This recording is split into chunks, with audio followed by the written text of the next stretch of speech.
السلام علیکم ورحمۃ اللہ وبرکاتہ۔ پیارے دوستو، آج ہم بات کریں گے حضرت سلیمان علیہ السلام کے بارے میں، حضرت سلیمان علیہ السلام کی کچھ مختلف واقعات کے بارے میں۔ پیارے دوستوں، اللہ تبارک و تعالی نے حضرت سلیمان علیہ السلام کو بے مثال حکومت اور سلطنت سے نوازا تھا۔ حضرت سلیمان علیہ السلام پرندوں اور چینٹیوں کی آواز بھی سنتے اور سمجھتے تھے۔ پیارے دوستوں، حضرت سلیمان علیہ السلام کا واقعہ تفصیل سے لکھا گیا ہے۔ حضرت سلیمان علیہ السلام، جن کو ایسی بے مثال حکومت و سلطنت حاصل تھی کہ صرف ساری دنیا پر ہی نہیں بلکہ جنات، حیوان اور ہوا پر بھی ان کی حکومت تھی۔ حضرت سلیمان علیہ السلام کو اللہ تبارک و تعالی نے ایسا بادشاہ بنایا کہ ساری دنیا میں ان جیسا کوئی نہ ہوا۔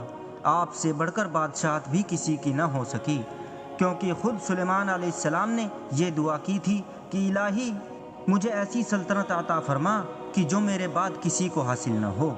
جنات سلیمان علیہ السلام کے حکم سے بلند و بالا عمارتیں تعمیر کرتے تھے، دریا میں غوطہ لگا کر ان سے ہیرے جواہرات اور موتی وغیرہ نکالتے تھے۔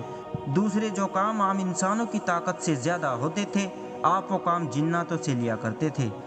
جو جن آپ کے حکم سے سرتابی کرتے ہیں یا شرارتیں کر کے کام میں رکاوٹ ڈالتے ہیں یا دوسروں کو تنگ کرتے، تو آپ انہیں زنجیروں میں جکڑ کر قید خانے میں ڈال دیتے، اور یہ آپ پر اللہ کی طرف سے بہت بڑا انعام اور احسان تھا۔ سورہ نمل آیت 20 سے 25 میں ہے، آپ نے پرندوں کی دیکھ بھال کی اور فرمانے لگے، کیا بات ہے کہ ہدہد نظر نہیں آ رہا؟ کیا وہ واقعی غیر حاضر ہے؟ یقیناً میں اسے سخت سزا دوں گا، یا اسے ذبح کر ڈالوں گا، یا وہ میرے سامنے کوئی معقول وجہ بیان کرے۔ کچھ زیادہ دیر نہ گزری تھی کہ اس نے آ کر کہا، میں ایک ایسی خبر لایا ہوں کہ آپ کو اس کی خبر ہی نہیں، اور میں اس سبھا کی ایک سچی خبر آپ کے پاس لایا ہوں۔ میں نے دیکھا ہے کہ ان کی بادشاہ ایک عورت ہے جسے ہر قسم کی چیز سے کچھ نہ کچھ دیا گیا ہے، اور اس کا تخت بھی بڑا عظیم ہے۔ میں نے اسے اور اس کی قوم کو اللہ تعالیٰ کو چھوڑ کر سورج کو سجدہ کرتے ہوئے پایا ہے۔ شیطان نے انہیں بہلا پھسلا کر سیدھے راستے سے ہٹا دیا ہے، پس وہ ہدایت پر نہیں آتے کہ اسی اللہ کو سجدہ کریں جو آسمانوں اور زمینوں کی پوشیدہ چیزوں کو باہر نکالتا ہے، اور جو کچھ تم چھپاتے اور ظاہر کرتے ہو وہ سب کچھ جانتا ہے۔ ہدہد نے اللہ تبارک و تعالیٰ کی یہ صفات اس لیے بیان کی کہ یہ اپنی حس کے ذریعے زمین میں پانی والے حصے کا پتہ چلا لیتا ہے۔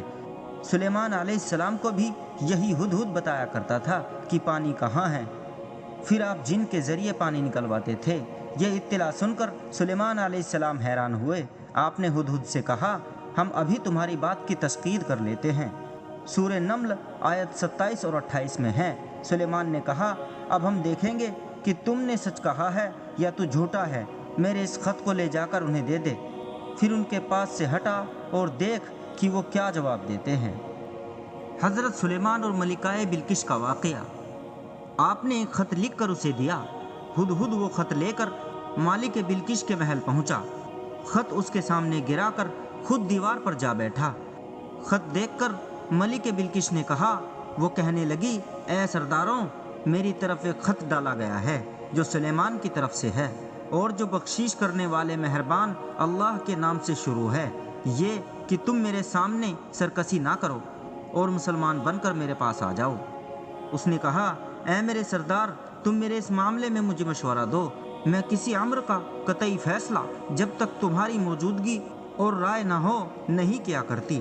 اور سب نے جواب دیا کہ ہم طاقت اور قوت والے، سخت لڑنے بھڑنے والے ہیں، آگے آپ کو اختیار ہے، آپ خود ہی سوچ لیجئے کہ ہمیں آپ کیا کچھ حکم فرماتی ہیں۔ اس نے کہا کہ بادشاہ جب کسی بستی میں گھستے ہیں تو اسے اجاڑ دیتے ہیں اور وہاں کے باعزت لوگوں کو ذلیل کر دیتے ہیں، اور یہ لوگ بھی ایسا ہی کریں گے۔ میں انہیں ایک ہدیہ بھیجنے والی ہوں، پھر دیکھ لوں گی کہ کاشف کیا جواب لے کر لوٹتے ہیں۔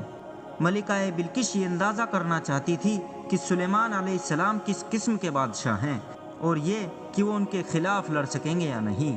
چنانچہ اس نے فلسطین کی طرف بے شمار تحفے روانہ کیے تاکہ لڑائی کی نوبت نہ آئے، لیکن جب یہ تحفے سلیمان علیہ السلام کے پاس پہنچے تو آپ غضبناک ہو گئے۔